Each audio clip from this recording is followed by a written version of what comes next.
Pemirsa, menjelang autopsi jenazah Brigadir Yosua Huta Barat, tim penyidik Bareskrim Polri melakukan pengecekan kesiapan lokasi yang akan berlangsung pada Rabu lusa.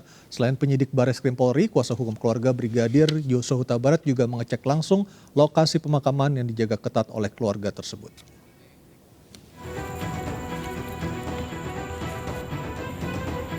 Tim penyidik Bareskrim Polri mendatangi makam Brigadir J di tempat pemakaman umum Desa Sukamakmur, Kecamatan Sungai Bahari, Kabupaten Muaro Jambi, Sabtu sore.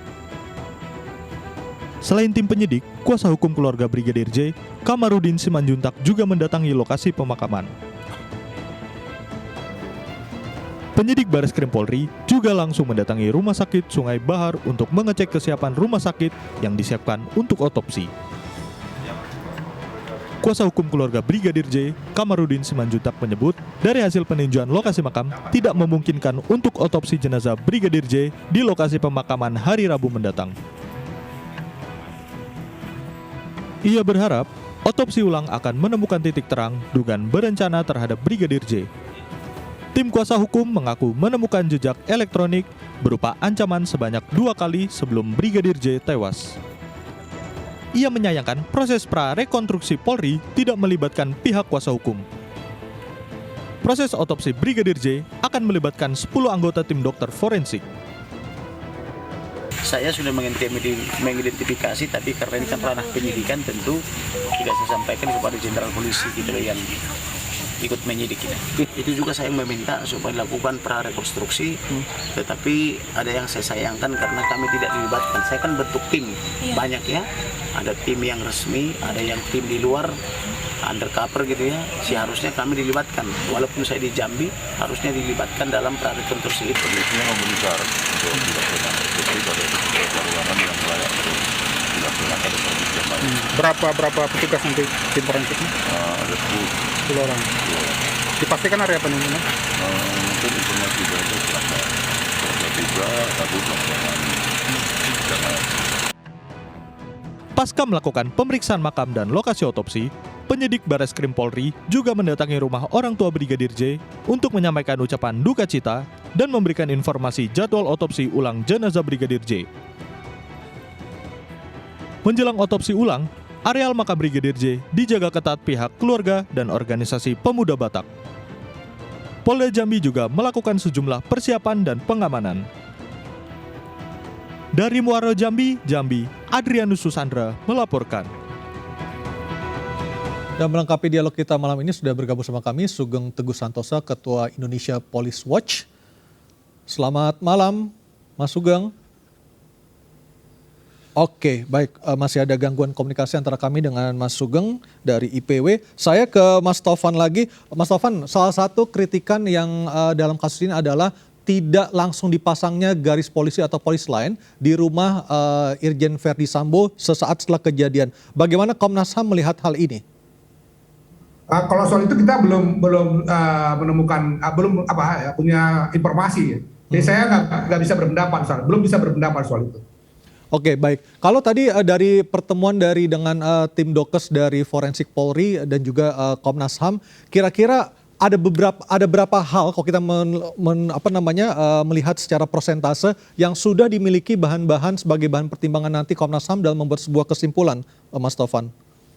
Ya, saya kira yang tinggal nanti meng-cross-check dari penggalian ulang jenazah, dan kami secara intern itu punya ahli forensik yang selama ini memang menjadi narasumber kami untuk memberikan dukungan atau bantuan pendapat ahli gitu. Jadi tinggal itu saja. Dan Komnas HAM juga akan hadir hari Rabu lusa di Muaro Jambi seperti itu? Gimana? Dan Rabu lusa Komnas HAM juga akan hadir di lokasi otopsi? Iya, kita akan hadir. Tadi kita sudah disampaikan secara resmi undangannya dan kita akan hadir. Baik, salah satu pertanyaan dari publik adalah kalau kami tidak salah hingga malam hari ini belum ada kunjungan Komnas HAM untuk melihat lokasi kejadian di rumah Irjen Verdi Sambo di Duren 3 Jakarta Selatan. Apakah demikian konfirmasi beritanya, Mas Taufan? Ya, itu saya katakan tadi kan masih ada kontroversi ya mengenai TKP.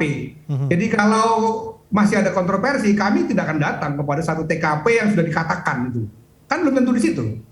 Kalau kita datang ke situ kemudian kita mengikuti alur logika yang dibangun, bisa-bisa Komnas HAM akan terjebak pada alur logika tertentu. Karena itu kami lebih memilih untuk mengumpulkan data, fakta, informasi lainnya yang terkait nanti dengan TKP yang sesungguhnya. Baru dari situ kami akan masuk kepada apa yang kami yakini sebagai tempat kejadian perkara. Nah, itu di mana? Itu nanti dia setelah ini. Setelah ini yang akan kami telusuri justru soal peluru yang digunakan. Karena kan kita tadi dipresentasikan, baik yang kami dapatkan dari keluarga juga, kami sudah punya data-data yang mengenai lubang-lubang yang ada di tubuh almarhum Yosua itu. Total ada berapa bekas luka tembakan, Mas Taufan? Ada 7, tetapi kan menurut keterangannya kan dari 5 peluru. Jadi kenapa begitu? Karena menurut mereka karena ada peluru yang ditembakkan, kemudian dia mengenai yang lain. Jadi bukan satu lubang hasilnya ada satu peluru itu. Keterangan mereka seperti itu kan. Nanti tadi saya katakan pendapat ahli kami akan kami mintai lagi juga hasil dari ekshumasi kan begitu. Nah yang paling penting setelah itu adalah melanjutkan. Kalau lubangnya seperti ini, ya kira-kira peluru jenis apa? Itu kan nanti akan berkait dengan pencarian informasi fakta mengenai peluru. Kalau pelurunya diketahui jenisnya ini, kemudian pistolnya atau senjatanya diketahui jenis tertentu juga, maka lebih mudah untuk melacak siapa pemilik pistol atau senjata itu. Kurang lebih begitu. Jadi sekarang yang berkembang satu pihak mengatakan begini dan satu pihak lagi mengatakan yang berbeda, bahkan ada tempat kejadian perkara yang kemudian berkembang sampai ke Magelang. Kami tidak membantah itu. Biarkan saja semua itu informasi berkembang. Yang penting kami jalan dengan metode kerja kami untuk mendapatkan yang sebenarnya seperti apa. Itu yang pokok kami kerjakan. Termasuk untuk memastikan apakah benar senjata jenis Glock yang digunakan untuk menembak seperti itu ya? Pasti. Oke. Makanya saya katakan tadi berangkat dari tubuh itu kan. Tubuh ini kan berbicara sebetulnya. Karena ada bukti-bukti berkait dengan berapa besar lubang yang ada di situ. Dan dari situ kalau ditarik misalnya pendapat dari ahli dan keterangan dari yang lain-lain misalnya akan ketahuan itu peluru jenis apa. Kalau peluru jenis tertentu dari senjata jenis apa. Nah kalau jenis apa senjatanya maka kita bisa lacak juga kira-kira siapa yang mungkin memiliki itu. Kan kurang lebih begitu. Nanti peluru juga akan bicara siapa pemiliknya gitu. Ya. Mas Wahyu. Jadi kami tidak mau terjebak pada alur logika bahwa kenapa tidak ke TKP dulu gitu. Kalau kita terjebak pada logika seperti itu bisa-bisa malah kami mungkin akan terjebak dengan alur pemikiran tertentu yang mungkin saja ya kami tidak katakan pasti salah. Mungkin saja keliru kan gitu. Karena itu kami menelusurnya dengan satu cara kami sendiri. Nanti kita akan bisa mendapatkan kesimpulan-kesimpulan yang lebih terang benderang mengenai peristiwa ini gitu. Baik, saya ke Mas Sugeng Teguh Santosa dulu. Mas Taufan, Mas Sugeng, salah satu kritikan Indonesia Police Watch adalah tidak langsung digelarnya garis polisi atau polis line di lokasi kediaman Irjen Verdi Sambo di Duren 3 Jakarta Selatan sesaat setelah kejadian. Bagaimana IPW melihat perjalanan penyidikan kasus ini sejauh ini, Mas Sugeng? Jadi proses standar penyelidikan apabila itu ada ditemukan mayat ya. Dan baru kejadian tembak menembak itu ada tindakan olah TKP. Ditutup dulu Bang ya. Halo silakan Mas. Olah TKP kemudian dilakukan fotografi forensik pada lokasi ya. Jadi difoto jenazah tersebut dalam posisinya seperti apa. Sangat bagus apabila dia kalau ditemukan di sana kan akan terlihat genangan darah, posisi jatuhnya, kemudian posisi yang dikatakan tangga itu penembaknya dari atas tangga, kemudian posisi pintu ya ini ada foto yang harus diambil. Kalau misalnya jenazah tersebut benar ada di sana dan ada fotografi forensik yang diambil, itu bisa menjawab tadi keraguan daripada Pak Taufan. Jadi kan Pak Taufan itu sangat hati-hati ya.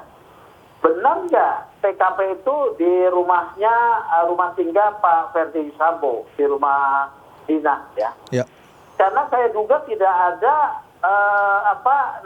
olah TKP pada saat kejadian dengan pengambilan foto ya, berikut senjata itu ada di mana, proyektilnya menembak di kemana, 7 peluru, kemudian selongsong peluru ada atau tidak di sana ya. Ini jadi pertanyaan ya. Ya, jadi pertanyaan. Jadi benar, itu tadi di mana tempat kejadian perkara itu belum jelas ini ya. Kalau dari awal ya, salah satu tanda indikasi penonaktifan Kapolres itu kan jadi satu tanda tanya ya sebagai pihak yang melakukan penyelidikan dan penyidikan awal. Yang paling tepat memang saat ini kita menunggu hasil otopsi ulang. Hasil otopsi ulang itu, jenazah itu bisa berbicara tentang apa yang terjadi pada dirinya di tangan seorang ahli forensik. Otopsi ulang ini yang sangat ditunggu-tunggu oleh semua pihak. Apakah dengan kondisi ini artinya IPW nanti juga akan tidak terlalu meyakini apa hasil dari kesimpulan kematian Brigadir Yosua? Karena sejak awal TKP tidak ada foto forensik, tidak ada garis polisi dan lain sebagainya. Seperti itu Pak Tovan, Pak Sugeng? Ya, itu kan kejanggalan-kejanggalan yang kemudian terbuka ke publik, yang kemudian akibat kejanggalan tersebut direspon oleh IPW dan publik, kemudian tim khusus ini dibentuk, ya, tim khusus ini dibentuk untuk menemukan kebenaran material itu, ya. Jadi kejanggalan ini menjadi perhatian publik. Saya juga mengapresiasi sikap Komnas yang tidak masuk dalam tim khusus bergabung, tetapi melakukan penyelidikan berdasarkan kewenangannya, penyelidikan independen. Jadi bisa menjadi kontrol terhadap proses pemeriksaan terhadap oleh tim khusus ini. Yang kedua, saya juga mengusulkan, ya, sekaligus mengusulkan kasus ini ditarik ke Barreskrim, ya, tidak ditangani lagi secara terpisah oleh Polda, kasus dugaan pelecehan dan juga pengancaman, sementara kasus tembak-menembak ataupun laporan pembunuhan berencana ataupun pembunuhan dilaporkan di Barreskrim. Ini kan satu peristiwa, ya, makanya sebaiknya ditangani langsung oleh Barreskrim. Karena peristiwanya satu. Bagaimana kalau pengambilan kesimpulan oleh Polda Metro Jaya berbeda dengan Barreskrim Polri? Ini menjadi pertanyaan masyarakat lagi. Artinya nanti dikhawatirkan nanti ada dua hasil penyidikan yang berbeda yang saling bertentangan seperti itu? Iya bisa, betul. Karena proses penyidikan itu independen loh, ya. Polda Metro Jaya itu punya kewenangan pemeriksaan independen, mengambil kesimpulan sendiri soal kesimpulannya itu benar atau tidak, itu mereka bisa menyatakan pemeriksaan mereka independen. Oleh karena itu, karena kewenangan kepolisian itu ada pada Pak Kapolri, ya, pada Pak Kapolri sebaiknya memerintahkan agar kasus ini ditangani oleh satu tim di Barreskrim saja, begitu. Apakah IPW sudah berdialog dengan Kapolri mengenai usulan tersebut?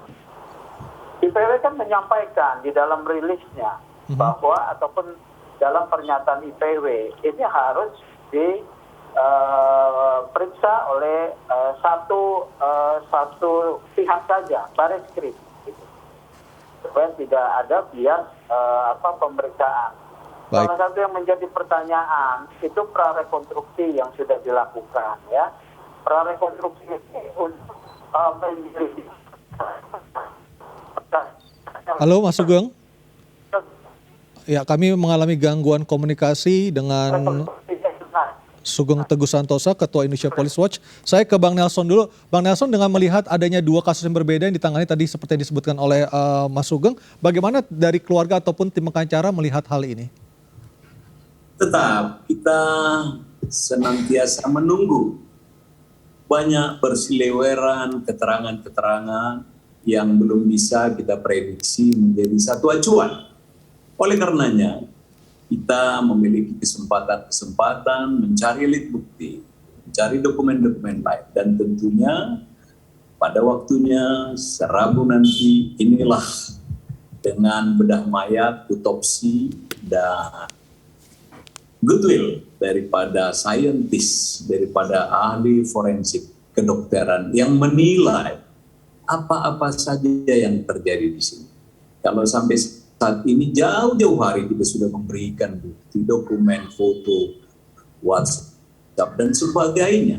Tinggal bagaimana mengolahnya, seperti tadi konfirmasi ulang, apakah ini sudah bisa layak dimajukan, sudah sampai ke penyidikan, dan 11 saksi dari keluarga untuk interview juga sudah, baik dari penasihat hukum yang sudah di Mabes Polri, gelar pertama kita lakukan. Oleh karena itu, tiada kata lain, keluarga besar dari Bapak Huta Barat dimanapun kami berada menunggu dengan setia hasil konkret, kebenaran material, keadilan yang diharapkan untuk kita semua. Demikian. Baik, kita akan lanjutkan lagi dialog kita malam hari ini. Pemirsa tetaplah bersama kami di MNC News Prime.